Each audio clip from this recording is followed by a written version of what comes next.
Can we talk for a minute about our Integrating Heart and Mind workshop? Absolutely. I'm excited. It's coming up in the fall of 2024. I'm so excited. We changed the format to make it more accessible to people with like work schedules and personal schedules. And so this time we're going to do it 3 hours on a Friday afternoon or evening, depending on where you're at, and 5 hours on Saturday for 2 different weeks in September. Yeah, it's so great. Like if you're finding yourself stuck in like sticky bad patterns or having communication issues or something like that, or if you want to just like get closer and trust yourself or your partner more, this is the workshop for you. Yeah, and individuals are welcome, couples are welcome. If you're interested in really thinking through how to serve yourself well inside of your relationships, then we've built a workshop that will support you in finding the ways that are just right for you. To sign up, head over to our website at whydoesmypartner.com/events. We hope you'll join us. Welcome to the Why Does My Partner podcast. I'm Jules. I'm Vicky. And I'm Rebecca. We're your hosts. We're also couples therapists and messy humans bumbling through our own relationships every day. We met at a training, and our secret sauce is that we and our partners became fast friends. Between us, we have more than 40 years of experience holding hard relational questions with our clients. We're going to bring those questions here. And together, we're going to take a stab at answering those questions. This podcast is not a substitute for couples therapy. If something you hear in this podcast stirs something deep within you about your relationship, reach out to a couples therapist in your area.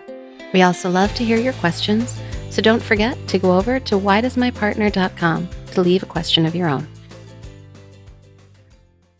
Our next live workshop, Integrating Mind and Heart, will be held online from September 22nd to 24th, 2023. If you want to get closer and trust each other and yourself to get through the hard moments, this is the workshop for you. Sign up at whydoesmypartner.com/events.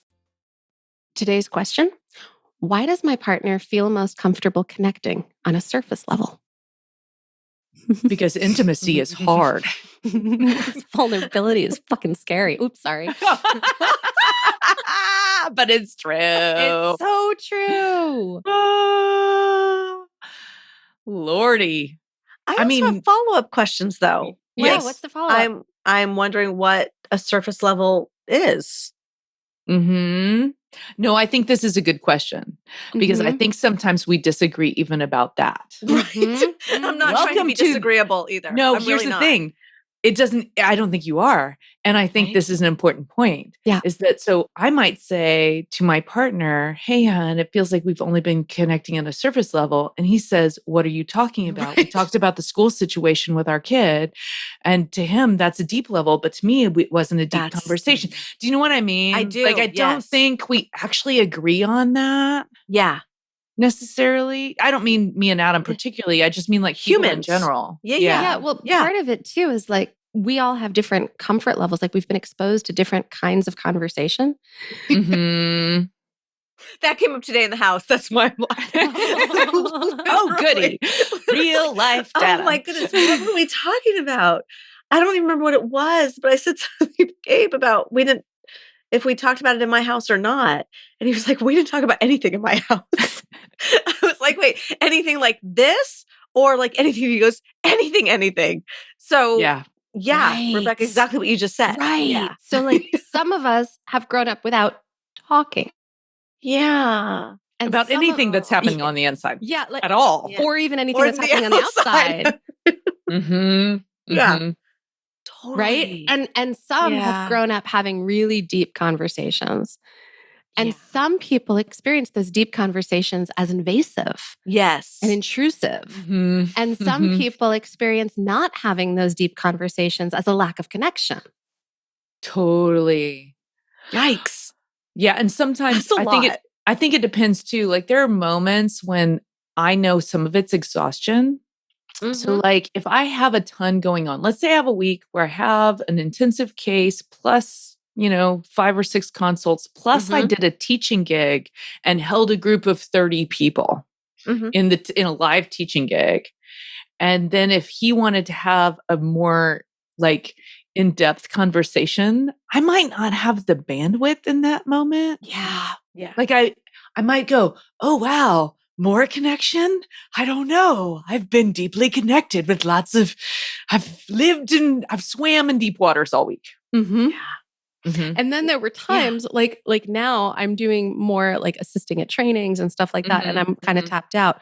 But I remember there were times like went earlier at a different point in our relationship where I was like home with the kids all day and he came home and I hadn't talked to another adult in I don't know how many days. Right. And like, yeah, totally. Yeah. And so like that he wouldn't meet me there was different. And now it's like I can't meet him. And there's these different juggles that are happening because of what life brings.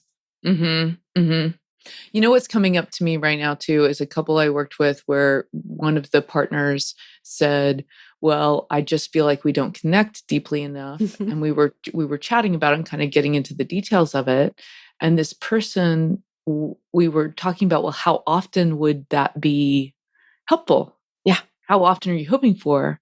Every day, most of the day was the answer. I'm sorry. I don't mean to be laughing at all. Right. Well, the thing is that I think that's normal to want for some people. But That's I why I didn't mean to also laugh. think we have to be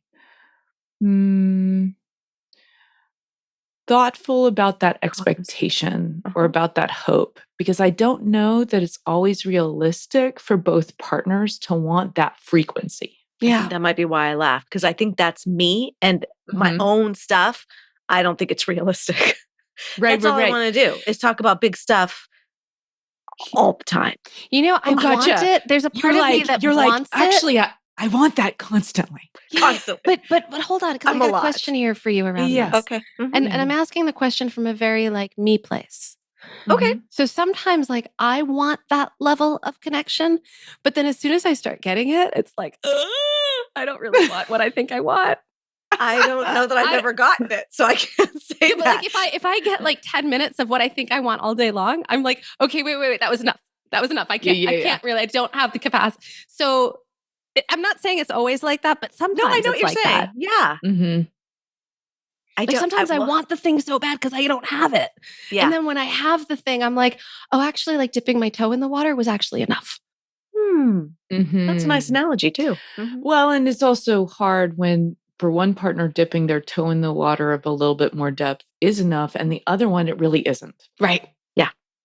And so I think, if I were to think about how to work through issues around this is a couple of different options. One, I would start coming up with definitions of surface versus depth conversations so that we could see if we even know what we're talking about when we're talking about surface versus depth conversations. Right. So like surface might be like, what do you want for dinner tonight? And depth might be like, when you eat that thing for dinner, what are the memories that come up for you? Like, what does it make you think about? Yeah. Oh, yep. There's another moment that's coming up for me too,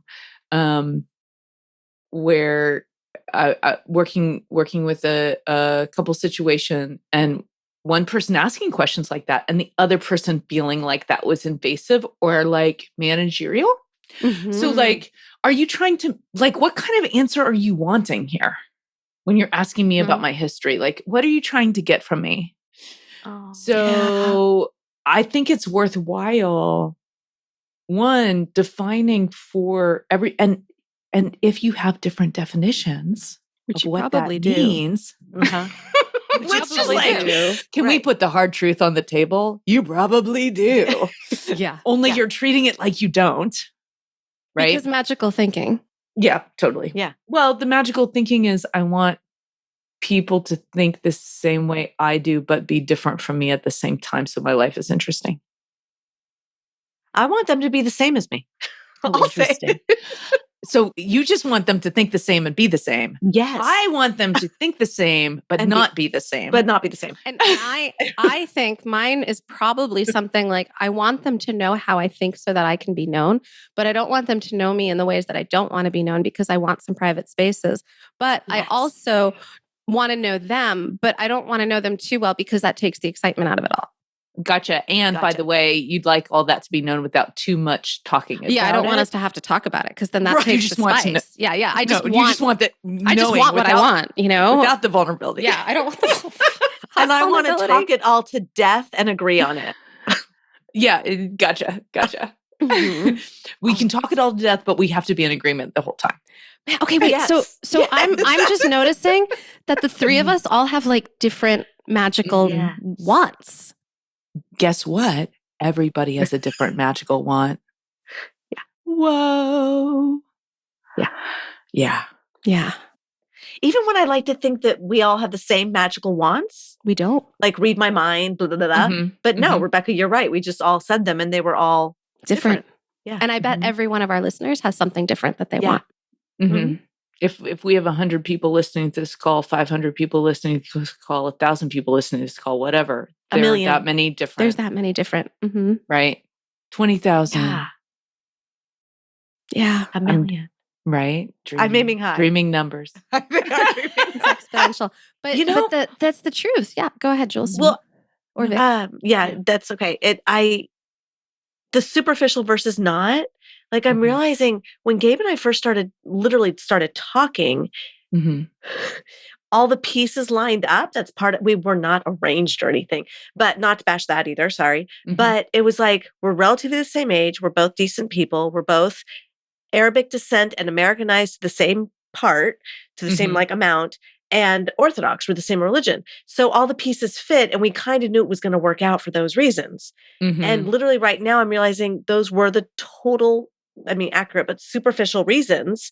And now 17 years later, we're still compatible. We're still happily married, but wow, there's so much that we are not as compatible on. Well, you're not the same on. We're not. Yes. So when you're saying compatible, we're still compatible. Thank you. Yeah. When you're using the words compatible, but I think you're like calling up that younger mind that was making the marriage decision, right? Yes. And that part of the compatibility, what you meant was same as.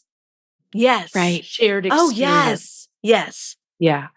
And so I'm thinking about this being a mini series of Discord builds trust. No, really. You're right. Like really, really, it builds trust. Really. Yeah. We're not messing with you. And so I'm thinking about how if we can be with each other and navigate these differences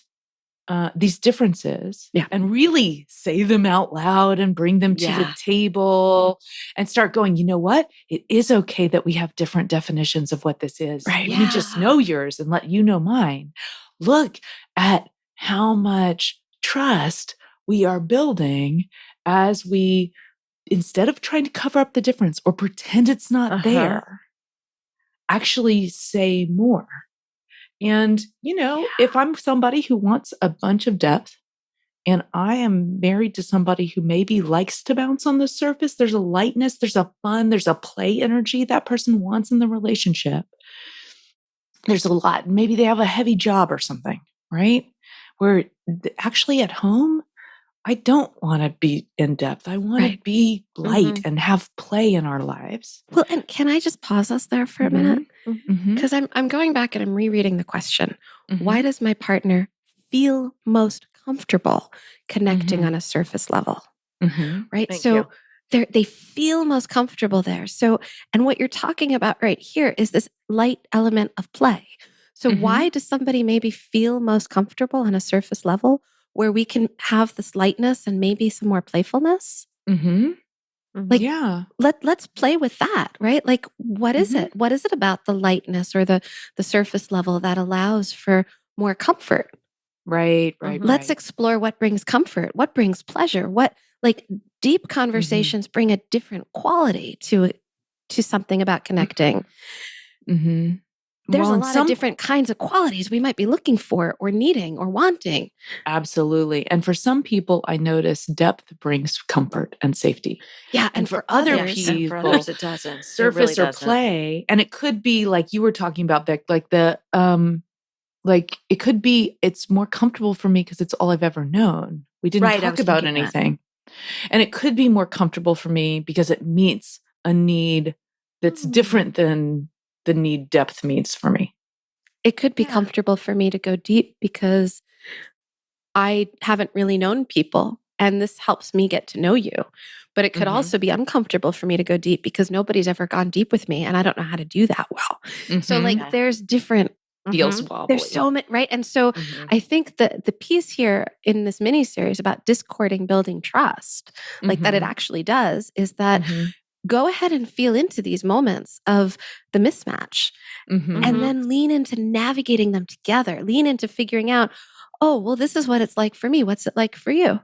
Mhm. You Mhm. know what this leads me to is how hard it is to enter these kinds of conversations with curiosity Mm, I was thinking that as you rather said than it. Yep. agenda. Yeah, because I'm yeah. working so hard to get out of agenda. Oh, I'm all agenda. Yeah. Or was until a month ago. Yeah, exactly. This is really tough stuff It's Yeah, it to is. yeah. actually let it go. Yeah. I mean, we have little secret agendas kind All of the time. constantly. And so can I enter this conversation actually to say, hey, there's this mismatch between us in this definition. There's a Mhm. mismatch between us and how much we want this thing. I'm curious about what your version serves for you. And I would love for it to be you to be curious about what this version serves for me. Mhm. So, can we enter those conversations with an intention around curiosity and connection and interest and finding spaces where maybe there's new information instead of only going in with a, it could even be secret. Here's mine. Are you ready? Like, I studied this stuff. So I've been for years going, Jules, let go of agenda. Jules, let go of agenda. I know what it does to the autonomic nervous system. Let it go. My secret protective system will pretend like I don't have an agenda while I do. Because it knows I'm going to try to stop myself. So it's very sneaky. So Yeah. even like, I don't mean curiosity for like the pretend version. I mean, Right. really, do Oh, you I've been care? curiosity for pretend version for months, if not years. It's only been the past Totally. month that I've really been like, okay, really, really, something came up. Oh, a client said something. A client had this big realization of Mhm. none of this makes sense. He said in session, and like when he Mhm. said it, my eyes welled up. He got kind of emotional, and his wife was there. And we all kind of knew he was talking about something else Mhm. that was not spoken. And then I was just telling Gabe about it later, which gave nothing away. Gabe has no idea who the guy is. And Gabe said something. He goes, oh, that was totally my house growing up. None of this made sense. He goes, I have that same thing. And I was able, Mm. like, he went to get water and he came back in. He goes, I know. And now you want to probe into it. Now you want to know what I'm talking about. And I went, actually, this time I wasn't going to do that. This time I was going to let it just sit there. And I'm trying not to be an agenda and not to force your stuff. And if you want to talk about it right now, we can. And if you don't, we don't. And he was quiet for a Oh. little while because we have lunch together and he was kind of doing work. And then he started opening up a little bit about it. But like I Mm. really meant it, Jules, right? Like I was not like You he have to comes back actually in and oh like my let gosh, it this is a go. big realization. And let's Yeah. probably I was like, nope, nope, nope, nope. I'm not gonna do that to him for the first time in 17 years. So Oh, Vic. right. I told you guys for the past month, I've been really good. And it Get it could out of have agenda. been totally, and it could have been that he didn't open up, and that would have also been okay. Yeah. It really would have been in that moment for real. Like, Mhm. and I'll be honest with you, 2 months ago it wouldn't have been, and I would have stewed on it for days.